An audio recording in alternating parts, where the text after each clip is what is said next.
এবার ইসরায়েলি ঘাঁটিতে অত্যাধুনিক ক্ষেপণাস্ত্র হামলা চালিয়েছে লেবাননের প্রতিরোধ যোদ্ধা হিজবুল্লাহ। সেন্টর ইসরায়েলে একটি বিমান ঘাঁটিকে নিশানা করেই হামলা চালানো হয়েছে বলে জানিয়েছেন সংগঠনটি। লেবাননে একের পর এক হামলা চালিয়ে যাচ্ছে ইসরায়েল। দেশটির এই হামলায় একের পর এক প্রাণ হারাচ্ছে মানুষ। জবাবে পাল্টা হামলা চালাচ্ছে লেবাননের প্রতিরোধ যোদ্ধা হিজবুল্লাহ। তারা ইসরায়েলি ঘাঁটিতে অত্যাধুনিক ক্ষেপণাস্ত্র হামলা চালিয়েছে। শুক্রবার কাতার ভিত্তিক সংবাদ মাধ্যম আল জাজিরার এক প্রতিবেদনে এই তথ্য জানানো হয়েছে। এক মাসের বেশি সময় ধরে চলা পাল্টাপাল্টি পদক্ষেপে গোষ্ঠীটির সবশেষ হামলার ঘটনা এটি। সংগঠনটির পক্ষ থেকে বলা হয়েছে, তেল আবিবের দক্ষিণে তেল নওফ বিমান ঘাঁটিতে এ হামলা চালিয়েছে তারা। স্যান্ডেলিনা সো, রূপচর্চায় আভিজাত্য।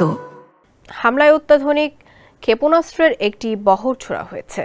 আল জাজিরার আরও জানিয়েছেন, ইসরায়েলি সেনাবাহিনীর পক্ষ থেকে ঘটনার তাৎক্ষণিক কোনো প্রতিক্রিয়া পাওয়া যায়নি। তবে তারা জানিয়েছেন, পশ্চিমাঞ্চল এবং আপার গ্যালিলি অঞ্চলে বেশ কয়েকটি ড্রোন ভূপাতিত করা হয়েছে।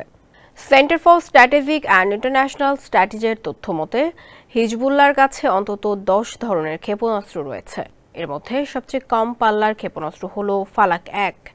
এটি 110 কিলোমিটার দূরের লক্ষ্যবস্তুকে হামলা করতে সক্ষম।